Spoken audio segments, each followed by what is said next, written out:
Yo, yo, yo, people and patrons of the night, it is your boy, BD, and welcome to the Horror Tavern, where we explore the limitless cavern that is the horror genre. And today I have a discussion video that I've been meaning to do for a while because this is a topic that I find very interesting and very important to me because it kind of dictates the types of books I like to read, the types of stories that I typically enjoy, and some of my favorite subjects involving horror stories. And I think that this is also a fun video that I can allow other people to do, other people to kind of talk about. I know some of my friends are book reviewers out there, movie reviewers, episode reviewers. I want to hear your thoughts about it. So I'm going to do a little bit of a challenge. I'm going to make this a video that you can tag a lot of people in. And I'm going to tag a few people to participate in this challenge. So I'm going to be talking about my top 5 favorite subgenres of horror. Now, this video of mine is going to be a top 5. That doesn't mean any of the people that I tag necessarily have to do it, but you can do any number of subgenres of horror you want to talk about, but I just thought this is a fun discussion video and a fun little challenge. So, basically, in order to define the sort of criteria for this challenge of the video, what is a subgenre of horror? So genres of horror are basically giant broad categories that horror stories, episodes, movies fit in, but they don't have any particular guideline or criteria they have to follow. So for example, adult horror, young adult horror, kids horror. These types of stories in these 3 genres can be absolutely anything as long as they fit the typical stuff. If it's adult horror, it can be any type of story, any type of direction you go, as long as it's like R-rated content in there that would not be suited for kids. If it's more like kid-friendly content, it can be any type of story, any type of direction, as long as it fits the kids horror criteria. You also have mysteries and thrillers. Those, I guess mysteries are kind of sort of fitting of that, but those are again very broad, very sort of can be any type of story, doesn't have to be any particular direction. But yeah, like kids horror, adult horror, young adult horror, extreme horror, that's kind of this broad category that can be any type of story. But a subgenre is more specific. A subgenre would be, for example, vampire stories, werewolf stories, witches stories. It could be ghost stories. It could be ocean horror. If you're terrified of all things involving the ocean, these can be ocean horror stories that again fit for all 3: young adult, kids horror, and adult horror. It can be like dream stories, stories involving dreams. There's plenty of those out there. Again, these subgenres are more specific.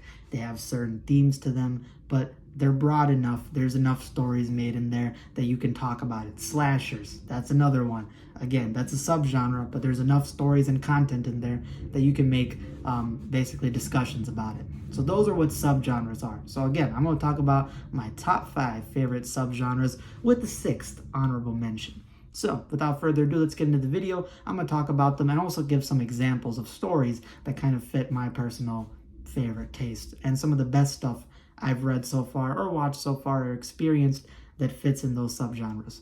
Honorable mention number 6 is werewolf stories. I have always been a fan of werewolf stories. I love stories involving cryptids, and werewolves are one of my favorite cryptids / monsters that I like reading about.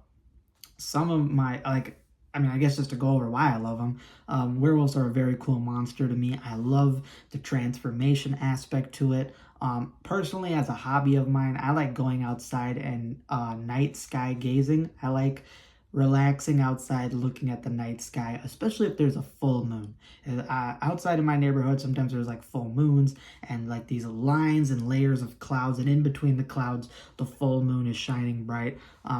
One of my favorite scenes, and that's werewolf horror. Werewolf horror involves you transforming on the night of a full moon, becoming animalistic, losing control, and wolves are terrifying. Wolves have been in a lot of horror, Red Riding Hood, Grimm's fairy tales, very, very early medieval stories, and in the modern age, there are still werewolf stories being made. It's one of the most popular types of subgenres for horror, and a lot of the time I enjoy it. Some examples of werewolf horror that I personally enjoy: Werewolf of Fever Swamp from Goosebumps. That's the very first Goosebumps book that I ever read, and it has a soft spot in my heart.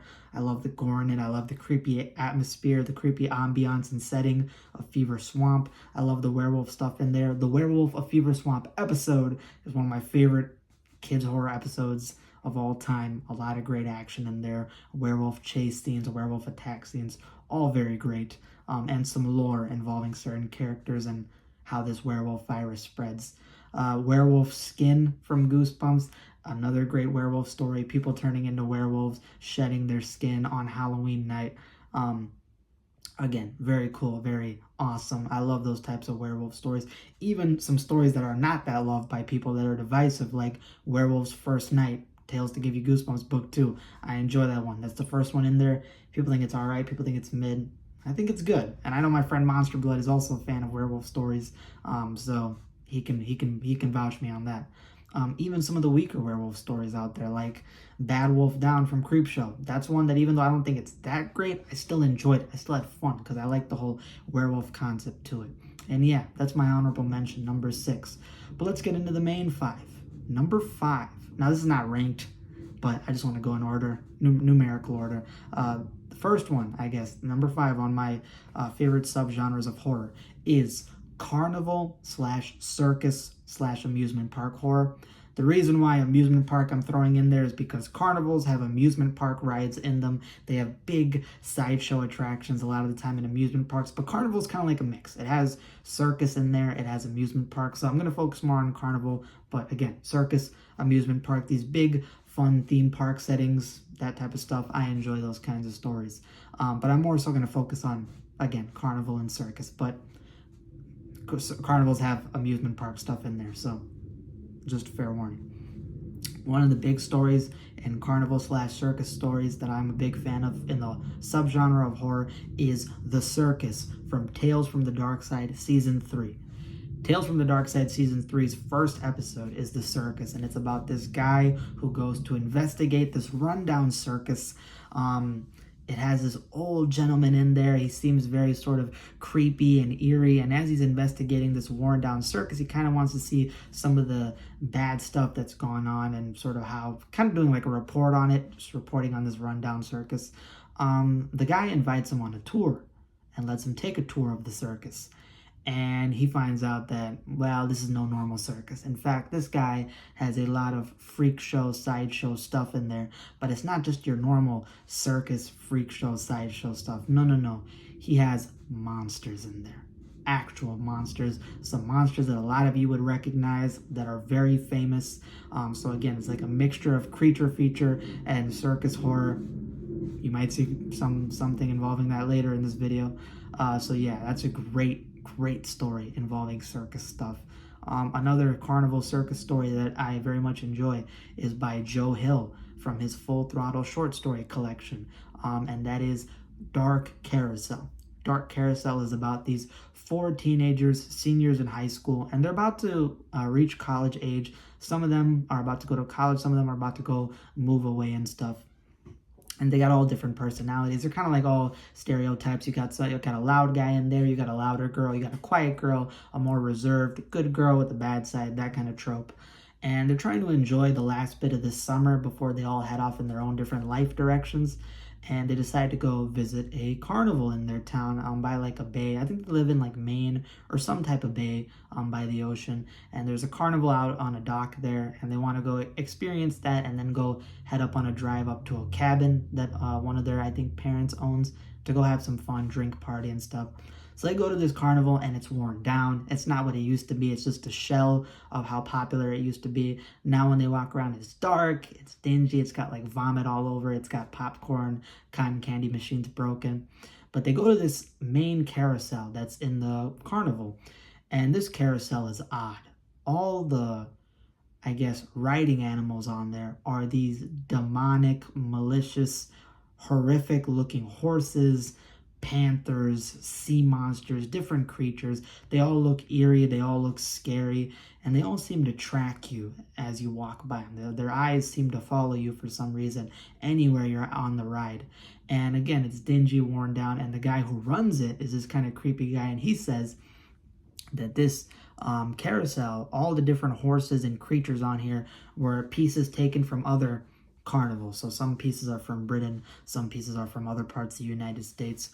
and it has an urban legend in it. And the urban legend is that this the old carnival back in the day burned down at one point, and this new carnival was built, but the new carnival wasn't as popular. So this old carnival burnt down, and people reported that there was screaming, and they claimed that the horses on this carousel, the original carousel, had screamed like women when they were burning. Now, people don't know if that was the metal burning. Maybe the metal burning on it caused that screaming, hissing noise. Some people claim it was people screaming. Some people claim it's the horses screaming. But these horses, some of them were recovered and put onto this new carousel.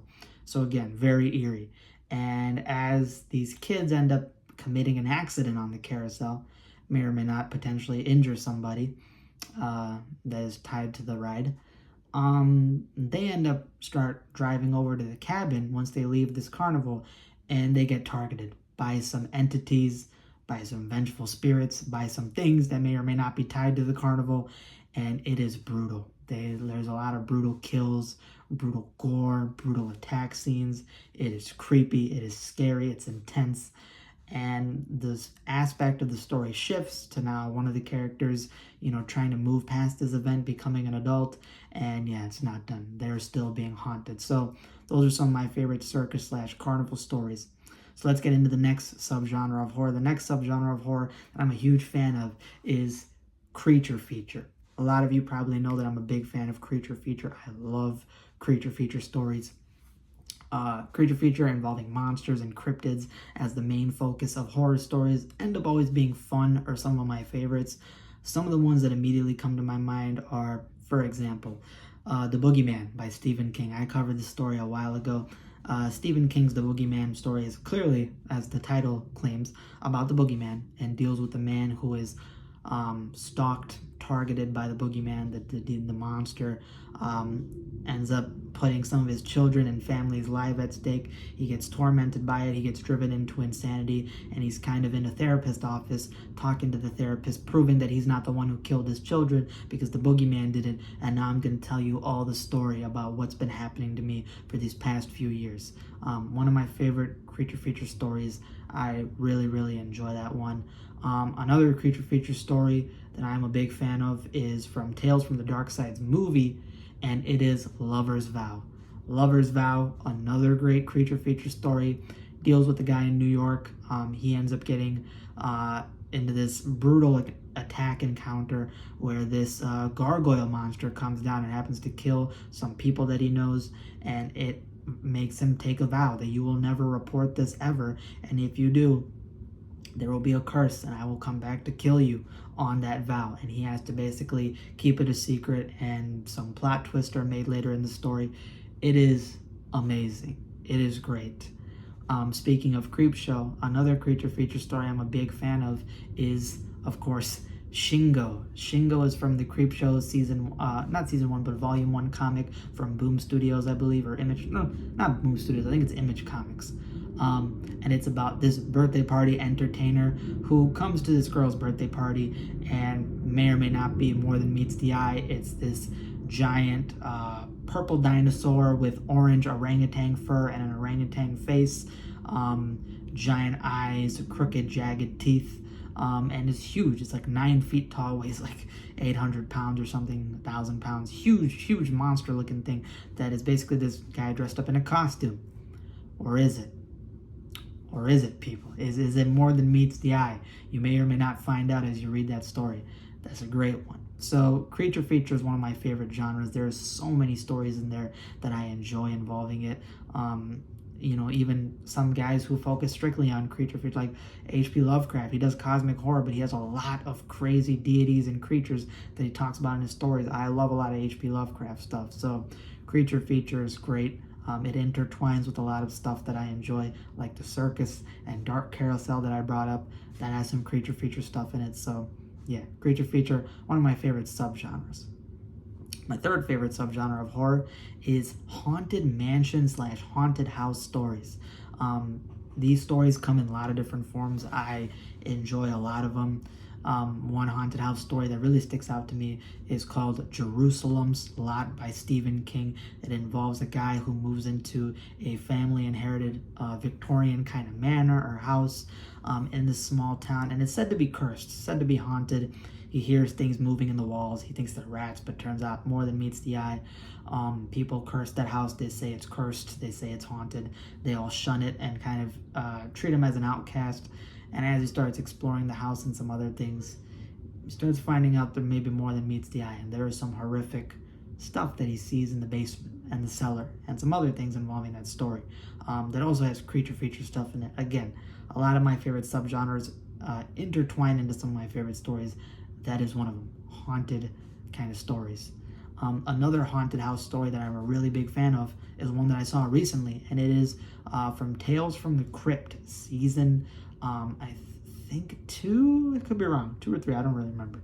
But it is Television Terror. Television Terror is about this news reporter, a guy with his own show. He explores all different types of like weird people and locations and kind of makes like mockery of them in a way, kind of plays it up, hams it up for the camera, for live reports. And he reports at this haunted house, which basically a woman or somebody was serial killing a lot of people. They were killing a lot of people. A lot of victims got killed in there. I think it's like an old woman who killed a lot of old people, had a lot of old victims.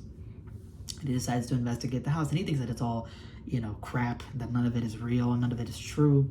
And as the story goes on, bites off more than he can chew. He deals with some terrifying, horrifying stuff. Another haunted house story, kind of, that in a certain regard I enjoy is Welcome to Dead House. Now, Welcome to Dead House is not a fully haunted house story. In fact, it turns out to be more than meets the eye. But there is haunted house scenes in Welcome to Dead House, especially in the first half. You get scenes where Amanda and the other character is seeing people in their house, these spirits that pop up. She starts having these plagued visions, these bad dream sequences. And again, the whole house is built like a haunted house. It's very creepy, very eerie. You can say that those entities in the house were something else, but really doesn't make any sense how they got in there. It would have to be a ghost aspect to make sense. So that aspect of Welcome to Dead House in the beginning was very interesting and very fun to me. Headless Ghost, another haunted house story that I very much enjoy. That one involved a haunted house. I enjoy a lot of that book. It's not a great book, not a fantastic one. There's some weaknesses in there, but the stuff involving the haunted house, I'm a fan of. I find it very creepy. So haunted house stories, a lot of them out there that I really, really enjoy. A lot of them out there that I find very creepy, and it's one of my favorite subgenres. So that's my number 3.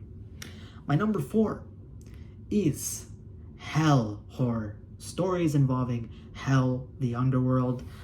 That stuff I oftentimes end up being a big fan of, whether it be religious horror that's very terrifying, ghosts, demons, or even dark fantasy sometimes, as I will discuss. I'm a religious guy, I'm a spiritual guy, pray to God, but I'm a Hindu, so I think hell horror is kind of easier for me to read because I know some of my friends don't read it because they're religious and they're Christian or Catholic, so it kind of affects them more a lot of the time with the media they read. I'm a Hindu, so I guess it doesn't affect me as badly. Still creeps me out. I still find it disturbing, but pretty comfortable with my connection to the big man upstairs and my religion, so spirituality. So I feel very comfortable reading these type of stories, and I find that a lot of the time they're very, very good. One I just covered not too long ago was Wounds, 6 Stories from the Borders of Hell. This is a short story anthology collection by Nathan Ballinger, and it is fantastic. An amazing short story collection. All the stories revolve around this dark fantasy made-up world of hell that Nathan Ballinger, the author, has created. A lot of cool aspects involving demons and monsters and some crazy stuff involving hell, the landscapes of hell, the physics of hell, worshippers of hell, all that kind of stuff. It ends up being very good. I'm not going to go into detail because I've covered it in 2 long extensive videos, but yeah, those are that's my favorite, one of my favorite short story collections of all time, and it's very, very good.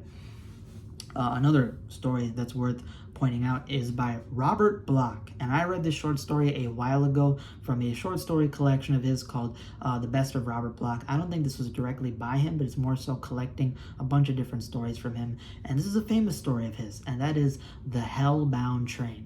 Hellbound Train is about this guy who's like homeless, down in his luck.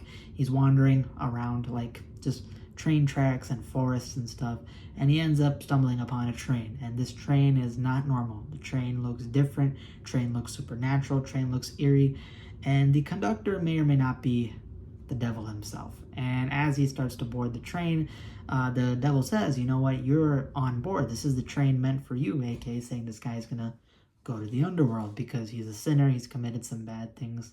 But instead, after doing some negotiating, the devil gives him a contract and says, you know what, I'm going to give you this little pocket watch that you can carry around, and it's going to give you a special ability. It'll let you freeze time for a certain bit.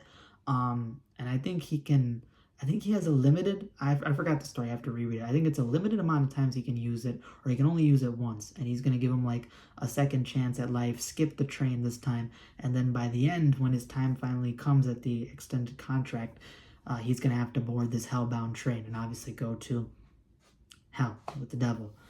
So he takes the pocket watch, spends his life, does his stuff, and then he ends up coming to the point where he has to board the train, but he finds a clever way to maybe not get out of it. And it is a quite well done story, quite unique, very interesting.